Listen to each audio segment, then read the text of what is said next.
Hi everyone, welcome to সহজ পাঠ। আজও আমরা ইম্পর্ট্যান্ট একটি ভিডিও নিয়ে আলোচনা করব, যেখানে আমরা পলিটি সম্পর্কে ডিসকাশন করব, মানে কনস্টিটিউশন অফ ইন্ডিয়া। মেন্সে পলিটি থেকে 100 এবং ইন্ডিয়ান ইকোনমি থেকে 100 নাম্বারের কোশ্চেন আসে। রিলিতে হয়তো অনেকটাই কম মার্কস আসে, 25 ইন্ডিয়ান ইকোনমি অ্যান্ড কনস্টিটিউশন নিয়ে, বাট মেন্সে কিন্তু 100 নাম্বার এখানে ট্যাকেল করতে হয়। তো যারা বিসিএস এ প্রিপারেশন নিচ্ছ, তাদের ক্ষেত্রে অবশ্যই মেন্সটাকে টার্গেট করে এগোনো উচিত। আজকে আমরা পলিটির এমন কিছু সেকশন কভার করব, যেগুলো সম্পর্কে আমাদের প্রত্যেকের আইডিয়া ভীষণ রকম ভাবে থাকা উচিত। তো সেকশনটা দেখো এবং দেখো তোমরা কটা কোশ্চেন পারলে বা পারলে না। তো বেসিক টু মডারেট কোশ্চেনই পরীক্ষাতে আসে, সেই লেভেলটাকে মেনটেন করেই তোমাদের সাথে আলোচনা করব। রয়েছে minimum age required to contest Lok Sabha and Rajya Sabha election. তাহলে লোকসভার ইলেকশন লড়ার জন্য মিনিমাম যে বয়সটা দরকার হয় তা হচ্ছে 25 বছর, আর রাজ্যসভার ক্ষেত্রে সেক্ষেত্রে বয়সটা রয়েছে 30 বছর। ভাইস প্রেসিডেন্ট এবং প্রেসিডেন্ট হবার জন্য বয়স কিন্তু লাগে 35 বছর। Next question, sorry, where can a no confidence motion be introduced and what is the requirement? No confidence motion কোথায় ইন্ট্রোডিউস করা যায় এবং সেই রিকোয়ারমেন্টটা কি? নো কনফিডেন্স মোশনকে ইন্ট্রোডিউস করার জন্য রিকোয়ারমেন্টটা কি? নো কনফিডেন্স মোশনকে একমাত্র লোকসভাতে ইন্ট্রোডিউস করা যায়। লোকসভাতে মেজরিটিকে এখানে চেক করার জন্য যে মোশন রিলিজ করা হয় বা ইন্ট্রোডিউস করা হয়, তার নামই হচ্ছে নো কনফিডেন্স মোশন।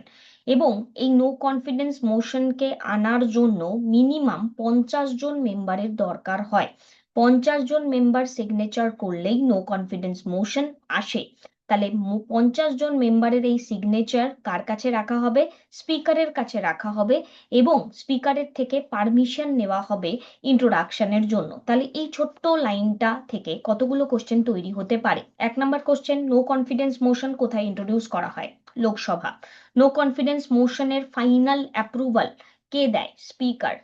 কখন দেয়? 50 জন মেম্বারের সিগনেচার থাকলে তবেই এই নো কনফিডেন্স মোশনের এখানে অ্যাপ্রুভাল দেওয়া হয়। নেক্সট কোশ্চেনে যাওয়ার আগে তোমাদের জানিয়ে রাখি, যারা তোমরা ডাব্লিউবিসিএস এর প্রিপারেশন নিচ্ছ এবং সামনেই আমাদের প্রিলি আসতে চলেছে এবং তারপরে মেন্সকে টার্গেট করে চলছো, তো সেক্ষেত্রে প্রিলিমিনারি এবং মেন্সের previous year question paper check করাটা খুব গুরুত্বপূর্ণ একটি জায়গা এবং সেগুলো প্র্যাকটিস করাটা। তো তোমরা ডাব্লিউবিসিএস এর preliminary question including mains question different segment wise তোমরা চেক করতে পারো, সাবজেক্ট ওয়াইজ এখানে ভাগ করা রয়েছে। আমাদের ওয়েবসাইট তোমরা ভিজিট করতে পারো, সেখানে গেলে তোমরা ডিফারেন্ট আলাদা আলাদা সেকশনের মাধ্যমে নিজেদের প্রিপারেশনকে অনেকটা সহজভাবে এগিয়ে নিয়ে যেতে পারবে। আমাদের ওয়েবসাইটের এখানে লিংক তোমরা পেয়ে যাবে, সহজপাঠ.co.in লিখলেই তোমরা ওয়েবসাইটে পৌঁছে যাবে এবং সেখানে ডিফারেন্ট আলাদা আলাদা সাবজেক্টের কনভেনিয়েন্ট ভাবে নোটস বানানো রয়েছে।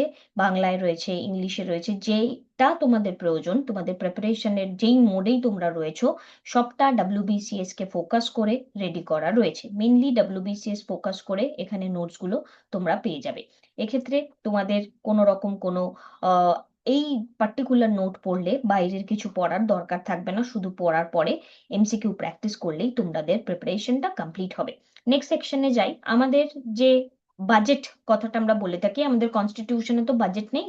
কনস্টিটিউশনে বাজেট কথাটা অন্য একটা নামে রয়েছে। প্রথমত কোন আর্টিকেলে রয়েছে? তো আর্টিকেলটা হচ্ছে 112 এবং সেটা রেফার করা হয়েছে যে নামে, তার নাম হচ্ছে অ্যানুয়াল ফাইন্যান্সিয়াল স্টেটমেন্ট। ডিসাইড কে করে কোনো একটা বিল, মানি বিল, সেটা ডিসাইড কে করে? সেটা ডিসাইড করে হচ্ছে speaker. whether a bill is a money bill or not decided by the speaker. the speaker of lok sabha decide করে কোন একটি বিল মানি বিল কিনা। কতজন মেম্বারকে এখানে নমিনেট করা হয় প্রেসিডেন্টের দ্বারা রাজ্যসভাতে? প্রেসিডেন্টের দ্বারা রাজ্যসভাতে 12 জন মেম্বারকে নমিনেট করা হয় এবং arts, science, social service, literature, এই কয়েকটি ফিল্ডে ব্যক্তিত্বদেরকে এখানে চেক করা হয় এবং তাদেরকে নমিনেট করা হয়। তাহলে arts, science, social service and literature. Finance বিলকে কতদিন পর্যন্ত এখানে আমরা বলা যায় যে ফাইন্যান্স বিল, কোনো একটি বিল এলো এবং কতদিনের মধ্যে সেই ফাইন্যান্স বিলটিকে পাস হতেই হবে। কত দিনের মধ্যে? এটা খুব গুরুত্বপূর্ণ প্রশ্ন। 75 days। Within how many days must a finance bill to be passed? তো 75 ডেজ এর মধ্যে ফাইন্যান্স বিলকে কিন্তু এখানে পাস করতেই হয়। পার্লামেন্টের আমাদের যে স্ট্রাকচার রয়েছে, সেই স্ট্রাকচার মেনলি তিনটে ইউনিট দ্বারা গঠিত। প্রেসিডেন্ট, লোকসভা যাকে লোয়ার হাউস বলা হয়, রাজ্যসভা যাকে আপার হাউস বলা হয়। আমাদের যে পার্লামেন্টারি যে মডেল, সেখানে আমরা যে মডেলটি ফলো করে চলি, সেই মডেলটির নাম হচ্ছে ওয়েস্টমিনিস্টার মডেল, এবং এটির নামকরণ হয়েছে ব্রিটিশ পার্লামেন্টের নামানুসারে। আমাদের এই যে পার্লামেন্টের যে মডেল, সেটা এখন চেঞ্জ হয়ে গেছে, তার নাম এখন সংবিধান সদন হয়ে গেছে। তো এই সংবিধান যে সদন, সেটি বর্তমানে নিউ বিল্ডিংটি যিনি এখানে আর্কিটেক্ট, তার নাম হচ্ছে বিমল প্যাটেল। বিমল প্যাটেল।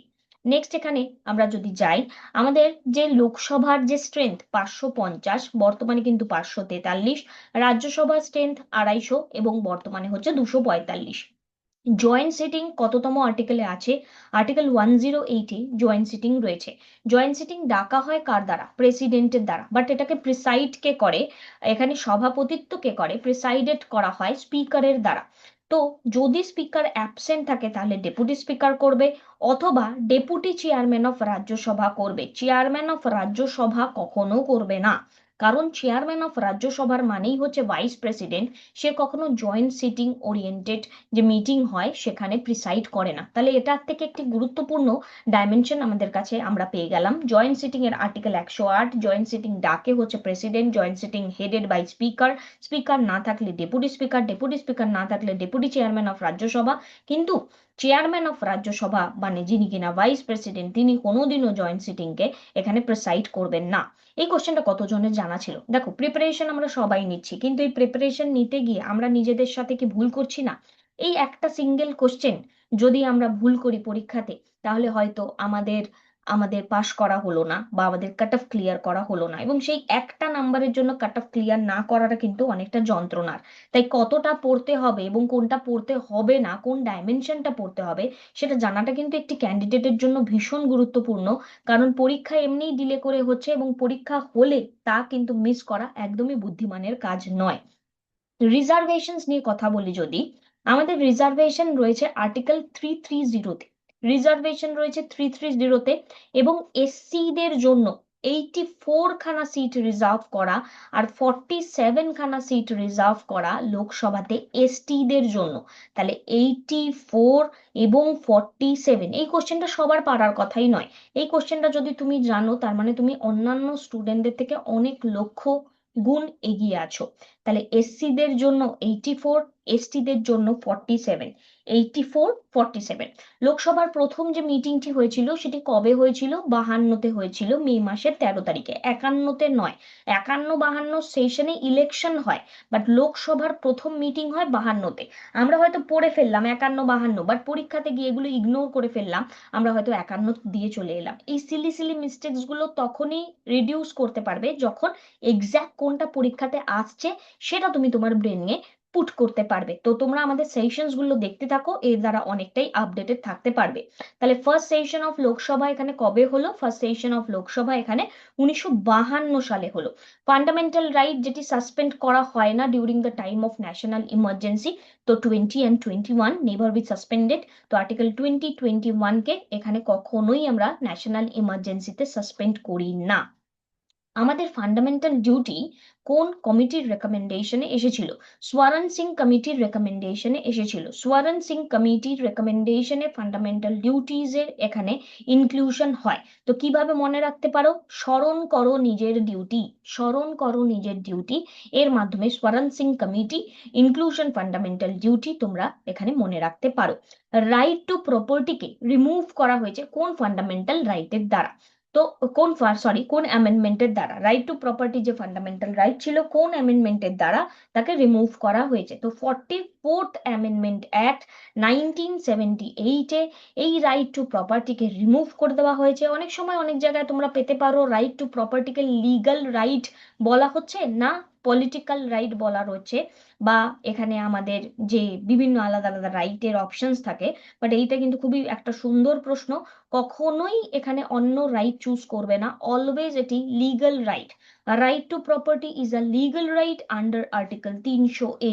আন্ডার আর্টিকেল 300 এর আন্ডারে রাইট টু প্রপার্টি হচ্ছে লিগাল রাইট, যেটি আমাদের এখানে ফান্ডামেন্টাল, আগে রাইট ছিল আমাদের ফান্ডামেন্টাল রাইট এই মুহূর্তে রয়েছে 6টা, আগে ছিল 7টা। এই একটা যেটা ফান্ডামেন্টাল রাইট আমাদের এখান থেকে চলে গেছে সেটা রাইট টু প্রপার্টি, এবং চলে গেছে কোন অ্যামেন্ডমেন্টের দ্বারা? 44th অ্যামেন্ডমেন্ট 1978 এর দ্বারা। তোমরা আমাদের কমপ্লিট বিসিএস এর কোর্সও পারচেস করতে পারো, যার মাধ্যমে কোন সাবজেক্ট থেকে ঠিক কতটা পড়তে হবে তার গাইডেন্সও দেওয়া রয়েছে। এখানে তোমরা চাইলে এখানে ভিডিও কোর্সও নিতে পারো, অথবা চাইলে শুধু নোটস অ্যাক্সেস করতে পারো, যার মাধ্যমে তোমরা সুন্দরভাবে বুঝে যাবে ঠিক কোন জায়গাটা পড়বো বা কোনটা পড়বো না। নেক্সট এখানে ওথ অফ দ্য প্রেসিডেন্ট এর আর্টিকেল এখানে কত? আর্টিকেল 60 আন্ডারে প্রেসিডেন্ট ওথ নিয়ে থাকে, কার থেকে নিয়ে থাকে? চিফ জাস্টিস অফ ইন্ডিয়ার থেকে নিয়ে থাকে। গভর্নর হওয়ার জন্য যে মিনিমাম এজ, যেটা অলরেডি আমরা পড়ে ফেললাম, বা প্রেসিডেন্টের জন্য মিনিমাম এজ হচ্ছে 35 ইয়ার্স।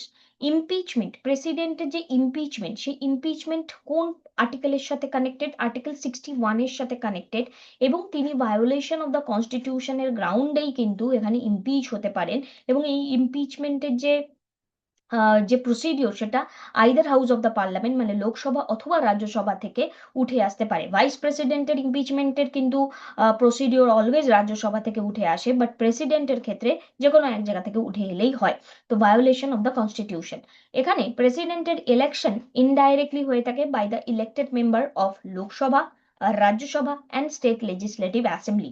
তো শুধু এখানে ইলেক্টেড মেম্বাররাই পার্টিসিপেট করে প্রেসিডেন্টের ইলেকশনে। ভাইস প্রেসিডেন্টের ইলেকশনে কিন্তু শুধু পার্লামেন্টের মেম্বাররা পার্টিসিপেট করে, সেটা ইলেক্টেড হোক কিংবা নমিনেটেড হোক। পার্ডনিং মেম্বার কি? প্রেসিডেন্টের পার্ডনিং পাওয়ার, সরি মেম্বার বললাম, পার্ডনিং পাওয়ার। প্রেসিডেন্ট চাইলে এখানে ক্ষমা করতে পারে, কোনো শাস্তিকে মুকুব করতে পারে। এটা প্রেসিডেন্টও করতে পারে, গভর্নরও করতে পারে, যদিও বা এদের দুজনের মধ্যে একটা শুধু সূক্ষ্ম গ্যাপিং রয়েছে। প্রেসিডেন্ট ডেথ সেন্টেন্স, আজীবন মৃত্যুদণ্ডকে এখানে পার্ডন করতে পারে, বাট গভর্নর পারে না। তো এই যে পাওয়ার, এই পাওয়ারটা প্রেসিডেন্টের ক্ষেত্রে রয়েছে 72-এ এবং গভর্নরের ক্ষেত্রে রয়েছে 161-এ। 72 অ্যান্ড 161 অর্ডিন্যান্স মেকিং পাওয়ার। প্রেসিডেন্টের এখানে অর্ডিন্যান্স ক্যাপাসিটি রয়েছে 123-তে, আর গভর্নরের রয়েছে 213-তে। অর্ডিন্যান্স মানে কি? যখন লোকসভা বা রাজ্যসভা যখন দুটি একসাথে সেশনে থাকে না, রাজ্যসভা তো ডিসলভ হয় না, পার্মানেন্ট বডি, তার মানে লোকসভা যখন থাকে না, যখন নিয়ম এইরকম পরিস্থিতিতে নিয়ম মানানোর দরকার পড়ে, তখন রাজ্যকে চালানোর জন্য বা রাষ্ট্রকে চালানোর জন্য প্রেসিডেন্ট এবং গভর্নর যে নিয়ম বানান, সেটিকে যে পাওয়ারের ভিত্তিতে সেই নিয়মটা বানান, তাকেই বলে অর্ডিনেন্স। তো প্রেসিডেন্ট এই পাওয়ারটা রয়েছে প্রেসিডেন্টের 123-এ, আর গভর্নরের রয়েছে 213-তে। এবং কোনো একটি অর্ডিন্যান্সের ম্যাক্সিমাম লাইফ থাকে 6 month and 6 week, 6 month 6 week. গভর্নরের যিনি ওথ নিয়ে থাকেন, গভর্নরের ওথ তোমরা যদি জেনে থাকো গভর্নরের ওথ কত আর্টিকেলে আছে, প্লিজ ডু কমেন্ট। গভর্নরের যে ওথ, গভর্নর এখানে ওথ নিয়ে থাকেন chief justice of the respective হাইকোর্টের থেকে, chief justice of the respective হাইকোর্টের থেকে। ফান্ডামেন্টাল রাইট আমাদের পার্ট 3-তে রয়েছে, ফান্ডামেন্টাল রাইট 12 থেকে 35 আমরা ইউএসএ থেকে নিয়েছি, এবং আর্টিকেল 32-কে heart and soul of the constitution বলেছেন according to B R Ambedkar বলেছেন। ফান্ডামেন্টাল ডিউটিস পার্ট 4A, এটি আমরা ইউএসএসআর থেকে নিয়েছি, আর্টিকেল 51A। এবং এই মুহূর্তে আমাদের 11টি ফান্ডামেন্টাল ডিউটিস আছে, এবং উপরে আমরা পড়লাম ফান্ডামেন্টাল ডিউটিস কোন committee? Yes, Swaran Singh committee. Abolition of untouchability, এটি আর্টিকেল 17-এ রয়েছে। আর্টিকেল 21 এর right to life, right to privacy, right to health, right to marry a person of one's choice. In fact মাঝে মাঝে এখানে রাইট টু স্লিপও আর্টিকেল 21 এর আন্ডারে থাকে, এরকম বলা হয়। Right to food, right two internet and right two everything is under the article 21। Maximum আমাদের রেগুলার বেসিসে যে রাইট গুলো হয় সেটা 21 এর আন্ডারে। 21 এর A, right to education for children age 6 to 14 years, 6 to 14 years এর বাচ্চাদেরকে এখানে শিক্ষার যে অধিকার তা রয়েছে আর্টিকেল 21A-তে। নেক্সট আমরা যদি যাই, তাহলে সেক্ষেত্রে তার আগে জানিয়ে রাখি তোমরা চাইলে আমাদের সাথে ডেইলি লাইভ ক্লাস করতে পারো, যারা রেডি স্টুডেন্ট, যাদের মনে হচ্ছে অল্প কিছু মার্কসের জন্য হয়তো আমরা বিসিএস কে ক্র্যাক করতে পারছি না বা প্রিলি ক্র্যাক করেছি, মেন্সে কিছু গ্যাপিং থেকে যাচ্ছে, তাই বারবার সেম ভুল না করে আমাদের সাথে কানেক্টেড থাকো, because this batch is not for freshers, specially যারা রিপিটার্স তাদের জন্য। এবং তোমাদের বেসিকে যদি কনফিডেন্ট থাকে তাহলে তোমরা আমাদের সাথে লাইভ ক্লাসে রেগুলার বেসিসে কানেক্টেড থাকতে পারো। আমাদের নেক্সট বেশ কিছু আর্টিকেলস নিয়ে আমরা যদি কথা বলি, article 40 organisation of village panchayat, article 44 uniform civil code, article 148 এখানে ক্যাক কে নিয়ে কথা বলে, আর্টিকেল 280 ফাইন্যান্স কমিশন কে নিয়ে কথা বলে, 324 election commission, 368 power of parliament to amend the constitution. এবং কয়েকটি অ্যামেন্ডমেন্ট নিয়ে যদি আমরা কথা বলি, ফার্স্ট অ্যামেন্ডমেন্ট এখানে প্রথম আমাদের মডিফিকেশন হয়েছিল কনস্টিটিউশনের 1951-এ, 42nd অ্যামেন্ডমেন্ট 1976 কে মিনি কনস্টিটিউশন বলে, এবং এখানে প্রিয়াম্বেলে সোশ্যালি সেকুলার ইন্টিগ্রিটি এসএসআই বা আইএসএস এই তিনটে টার্ম এখানে যুক্ত হয়েছিল। 73rd 74th অ্যামেন্ডমেন্ট দুটোই 1992-তে পার্ট 4 পঞ্চায়েত এবং পার্ট 4A মিউনিসিপ্যালিটিজ এর অ্যাড হয়েছিল, মানে 73rd-এ এখানে পঞ্চায়েত, 74th এখানে মিউনিসিপ্যালিটিজ এর অ্যাড হয়। 86 অ্যামেন্ডমেন্ট 2002 যেখানে রাইট টু এডুকেশনের উপরে পড়লাম, 21-এর এই 6 থেকে 14 বছর বাচ্চাদেরকে যাতে শিক্ষা দেওয়া হবে সেটি অ্যাড হয় 86তম অ্যামেন্ডমেন্ট 2002-এ। 91তম অ্যামেন্ডমেন্ট 2003-এ এখানে লিমিট করা হয় কাউন্সিল অফ মিনিস্টারের সিট কত, 15% of the Lok Sabha strength, 15% of the Lok Sabha strength, এবং 101-এ এখানে গুডস অ্যান্ড সার্ভিস বা জিএসটির এখানে ইন্ট্রোডাকশন হয়েছিল। রিসেন্টলি এই মুহূর্তে আমাদের 106খানা অ্যামেন্ডমেন্ট রয়েছে, তো তোমরা দেখো নিজেরা জানো কিনা 102, 3, 4, 5, 6 এই অ্যামেন্ডমেন্ট গুলো কি। তো পরীক্ষার কোশ্চেন স্পেসিফিক কিছু জায়গা থেকেই আসে এবং সেগুলোকেই বারবার করে রিপিট করতে হয়। থ্যাংক ইউ এই সেশনটি দেখার জন্য। যদি সেশনটি থেকে একটু উপকার পাও, প্লিজ সেশনটিকে একটি লাইক করে বন্ধুদের সাথে শেয়ার করতে ভুলো না। Thank you.